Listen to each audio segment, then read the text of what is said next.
friends, welcome back to my YouTube channel Commerce Zone Classes. So last lecture में हमने discuss किया था capital budgeting का introduction. इस वाले लेक्चर में हम डिस्कस करने वाले हैं उनके टेक्निक्स को। तो अगर आपने फर्स्ट वाली वीडियो नहीं वॉच की है सो प्लीज उसको वॉच करिएगा ताकि ये वाली वीडियो आपको अच्छे से समझ में आए एंड सारे पॉइंट्स को आप इजीली माइंड में कैप्चर कर सको। So without wasting of time हम अपना वीडियो स्टार्ट करते हैं। सो टेक्निक्स की बात करेंगे। सबसे पहले मैंने आपको बताया था कि कैपिटल बजटिंग हमारा इन्वेस्टमेंट डिसीजन का पार्ट होता है। ठीक है, जब भी हमें किसी प्रोजेक्ट में इन्वेस्टमेंट करना होता है तो हम क्या करते हैं, उस टाइम कैपिटल बजटिंग करते हैं, क्योंकि हम जो अमाउंट इन्वेस्ट करने वाले हैं वो बहुत ह्यूज अमाउंट होता है।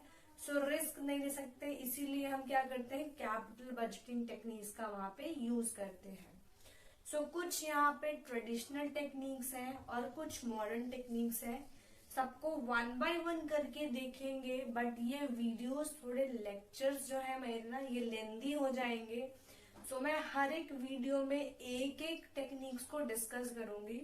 सो आई होप आप सारे वीडियोस को देखेंगे ताकि सारे आपके डाउट्स जो है क्लियर हो जाए। सबसे पहली बात मैं करूंगी ट्रेडिशनल टेक्निक्स से। ठीक है, ट्रेडिशनल टेक्निक्स में कौन कौन से टेक्निक्स आते हैं, तो सबसे पहले तो मैं क्वेश्चंस की बात कर लूं। डायरेक्ट क्वेश्चंस जहां से आते हैं मैं सबसे पहले उन्हीं की बात करती हूँ, आपको पता है। सो यहाँ से क्वेश्चंस कहाँ से आ सकते हैं, पहला तो आपको पूछ लेंगे कि कौन सा इसमें से टेक्निक है। आपको कुछ कैपिटल स्ट्रक्चर का दे देंगे, कुछ कैपिटल बजटिंग के मिक्स करके, और आपको उसमें आइडेंटिफाई करना होगा फ्रेंड्स कि कैपिटल बजटिंग का टेक्निक कौन सा है। और दूसरा क्वेश्चन क्या आएगा कि यही सारे टेक्निक्स आपको दे देंगे और आपसे पूछेंगे कि कौन सा ट्रेडिशनल है और कौन सा मॉडर्न टेक्निक्स है। सो आई होप आप सारे को अच्छे से नोट डाउन करोगे, अच्छे से माइंड में अपने कैप्चर कर लोगे ताकि भूल ना जाओ। इजीली आपको यहाँ से मार्क्स मिल सकते हैं, क्योंकि डायरेक्ट क्वेश्चंस होते हैं जो आपके एग्जाम में कई बार आ जाते हैं। ठीक है, सबसे पहले हम बात करेंगे ट्रेडिशनल टेक्निक की। ट्रेडिशनल टेक्निक में जब भी हम बात करते हैं ना फ्रेंड्स, तो हम यहाँ पे तीन मेथड्स को पढ़ते हैं, तीन टेक्निक्स को पढ़ते हैं, जिसके थ्रू हम आइडेंटिफाई करते हैं कि कितना रिटर्न किस प्रोजेक्ट में मिलेगा और किस प्रोजेक्ट को एक्सेप्ट करना चाहिए और किसे रिजेक्ट करना चाहिए। सो नंबर वन टेक्निक है पे बैक पीरियड मेथड। आज हम इसी के बारे में डिस्कस करने वाले हैं। ठीक है, सेकेंड मेथड आपका क्या है, discounted pay back period method. अब कंफ्यूज मत होइएगा, एक का नाम है पे बैक पीरियड मेथड, दूसरे के नाम के आगे लिखा है डिस्काउंटेड, बट वो भी ट्रेडिशनल में ही आता है। और नेक्स्ट है आपका एवरेज रेट ऑफ रिटर्न, जिसको आप शॉर्ट में ARR मेथड भी बोलते हैं। अच्छा, अगर इनके शॉर्ट फॉर्म लिखने हैं तो इसको ARR बोलते हैं, इसको DPB बोलते हैं और इसको PB बोलते हैं, पे बैक पीरियड मेथड। ठीक है, इसको शॉर्ट फॉर्म में ये भी बोलते हैं, तो आप शॉर्ट में भी याद कर सकते हैं। आज जो हम बात करने वाले हैं ना, वो पे बैक पीरियड मेथड की बात करने वाले हैं। क्या होता है पे बैक पीरियड मेथड, एक एग्जांपल से मैं आपको समझाऊंगी ताकि इजीली आपको समझ में आ सके। मैंने यहाँ पे कुछ लिख रखा है, क्या लिखा है देख लेते हैं। Pay back period method means amount of time it takes to recover the cost of an investment. क्या मतलब होता है इसका, पे बैक पीरियड जब भी हम स्टडी करते हैं ना फ्रेंड्स कैपिटल बजटिंग में, तो यहाँ पे सिंपल सा एक पॉइंट बोला जाता है कि आपने अगर प्रोजेक्ट ए में इन्वेस्टमेंट करना है ना, लेट्स सपोज 3 लाख का, सो आपको रिटर्न एक्स्ट्रा कुछ मिले चाहे ना मिले, बट जो ये आपका 3 लाख आपने इन्वेस्ट किया ना, ये तो कम से कम वापस आ ही जाए। यही सिंपल सा हमारा कौन कहता है, पे बैक पीरियड मेथड। सो पे बैक पीरियड मेथड मुझे लगता है बहुत इजी है। ठीक है, बट कुछ ड्रॉबैक्स भी हैं इनके, जहां से क्वेश्चंस आते हैं, उनको भी हम अभी डिस्कस कर लेंगे। सो पे बैक पीरियड मेथड का सबसे इजी सिंपल मीनिंग क्या है कि आपने जितना इन्वेस्टमेंट कर रखा है किसी प्रोजेक्ट में, आपको प्रॉफिट ना मिले डजंट मैटर, आपका जो इन्वेस्टमेंट का अमाउंट था वो तो रिकवर हो ही जाए आपका, ठीक है। सो इसी को हम क्या बोलते हैं फ्रेंड्स, पे बैक पीरियड मेथड। अब इसमें कुछ इसके लूप होल्स भी थे, ठीक है, इसमें कुछ ड्रॉबैक्स भी है इसके कि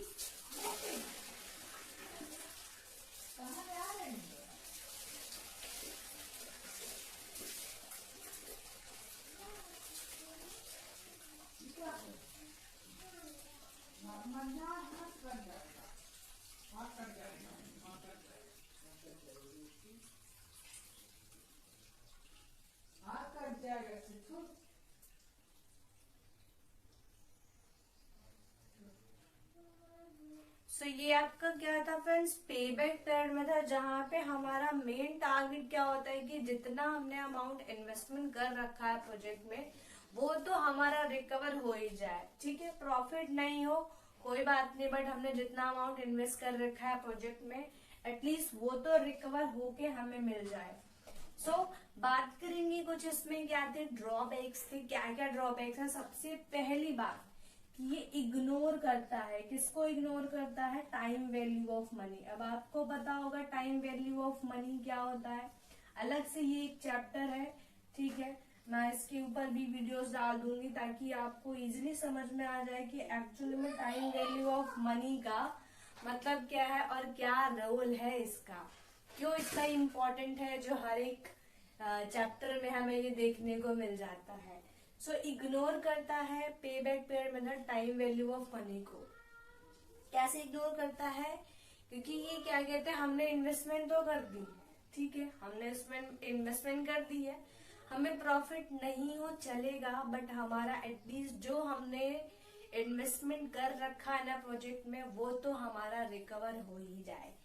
बट अब यहाँ पे आप बार बार क्या बोल रहे हो कि एटलीस्ट वो अमाउंट रिकवर हो जाए जितना मैंने इन्वेस्ट कर रखा है। सो यहाँ से आपको एक और बोल देंगे कि this is based on liquidity principle, ठीक है, this is based on principle of liquidity. अब ये पॉइंट मैंने क्यों लिखा है आपको समझ में आ गया होगा कि मैंने कहा इनका टारगेट क्या होता है ना, शॉर्ट पीरियड में कन्वर्ट कर लेना। अगर आपको कोई आपका जो अमाउंट है, एग्जांपल से समझ लो, ए है और बी है, दोनों प्रोजेक्ट है, आपको इन्वेस्टमेंट करनी है, कितना इन्वेस्टमेंट कर रहे हो 10 लाख रुपीस का।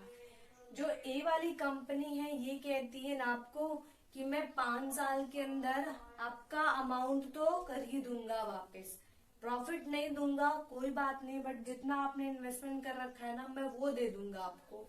बट बी वाले कहते हैं मैं आपको 6 साल में, ठीक है, या फिर मान लीजिए 7 साल में आपका अमाउंट भी दूंगा और थोड़ा बहुत प्रॉफिट भी दूंगा। तो पे बैक पीरियड मेथड क्या कहता है कि नहीं भाई हम प्रोजेक्ट बी में इन्वेस्टमेंट नहीं करेंगे। क्यों नहीं करेंगे, क्योंकि ये शॉर्टर पीरियड पे डालता है। क्यों, इनका कहना है कि अगर मुझे शॉर्ट पीरियड में ही मेरा अमाउंट वापस मिल जाता है ना, सो दैट इज वेरी, तो वो उनके लिए क्या होता है बहुत ज्यादा हेल्पफुल हो जाती है, क्योंकि वो फिर उसको कहीं और इन्वेस्टमेंट कर सकते हैं। इसीलिए यहाँ पे बोला जाता है कि जो शॉर्टर पे बैक होता है कि कितनी जल्दी हमें वापस मिल जाए वो अमाउंट जो हमने इन्वेस्टमेंट कर रखा है, ठीक है, आर मोर अट्रैक्टिव। इसको क्या बोल देते हैं यहाँ पे, मोर अट्रैक्टिव, ये ज्यादा अट्रैक्टिव होते हैं। एंड यहाँ पे फोकस इसी पे किया जाता है कि जो हमने अमाउंट इन्वेस्टमेंट कर रखी है प्रोजेक्ट में वो प्रॉफिट दे चाहे ना दे, बट जो हमने अमाउंट, हमारा जो इनिशियल इन्वेस्टमेंट हमने उसमें लगाया ना वो तो वापस हमें मिल ही जाए। सो पे बैक पीरियड के क्या क्या ड्रॉबैक्स बताए। सबसे पहला ड्रॉबैक कि ये टाइम वैल्यू ऑफ मनी को इग्नोर करता है। दूसरी बात, this is based on principle of liquidity principle पे ये बेस्ड है। क्यों लिक्विडिटी प्रिंसिपल पे क्यों बेस्ड है, क्योंकि यहाँ पे ना जल्दी से लिक्विड एसेट्स में कन्वर्ट कर लिया जाता है, लिक्विडिटी जल्दी से, शॉर्टर पीरियड। और लास्ट मैंने कहा कि यहाँ पे जो पे बैक का टाइम पीरियड है ना वो शॉर्टर देखा जाता है, उसको ज्यादा ये लोग अट्रैक्टिव मानते हैं, क्योंकि इनका अमाउंट प्रॉफिट थोड़ा ही देगा, कोई बात नहीं, इनको प्रॉफिट नहीं चाहिए, बट इनका अमाउंट अगर 5 साल में मिल जा रहा है तो ये 7 साल का वेट 2 साल एक्स्ट्रा वेट नहीं करेंगे। सो ये आपका था पे back period method. I hope आपको ये वीडियोस अच्छे लगे होंगे।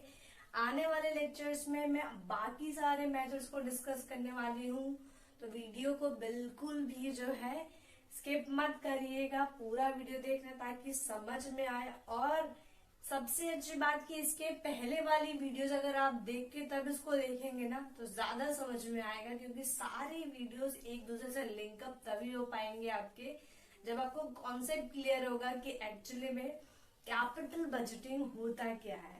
सो मैं एक बार साइड हो जाती हूँ, आप इसका स्क्रीनशॉट ले लीजिए ताकि आपको समझ में आए। एंड फ्रेंड्स, ये जो 3 पॉइंट्स मैंने लिखवाया है एग्जाम पॉइंट ऑफ व्यू से बहुत ज्यादा इंपॉर्टेंट है। अच्छा, एक फॉर्मूला भी इसका है, भूल गई थी मैं, ठीक है, अभी लिख लीजिए। जब आप पे बैक पीरियड मेथड का फॉर्मूला, पे बैक पीरियड का फॉर्मूला क्या होता है, मतलब कि जब आप पे बैक इन्वेस्टमेंट कर ही रहे हो तो आपको कितने टाइम में वो मिल जाएगा, उसके लिए एक फॉर्मूला डिराइव हुआ है। क्या है फॉर्मूला? वो फॉर्मूला आपका रहता है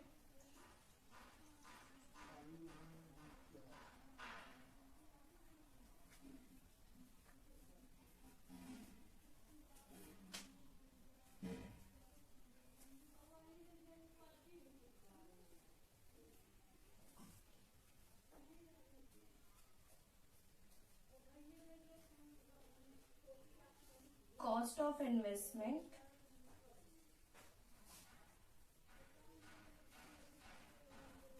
divided by average annual cash flow।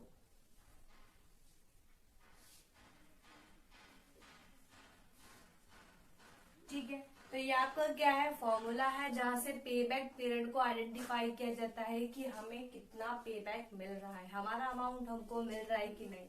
तो ये जितने भी पॉइंट्स मैंने लिखवाए इसको ध्यान से नोट डाउन करिएगा, यहाँ से क्वेश्चंस आ जाते हैं एग्जाम में, ठीक है। एंड ये बहुत ज्यादा इम्पोर्टेंट है क्योंकि ये इनके जो है ड्रॉबैक्स भी हो जाते हैं। सो आई होप सारे वीडियो आपको पूरे सारे पॉइंट्स समझ में आ गए होंगे फ्रेंड्स। फिर मिलते हैं नए लेक्चर में, तब तक के लिए बाय बाय।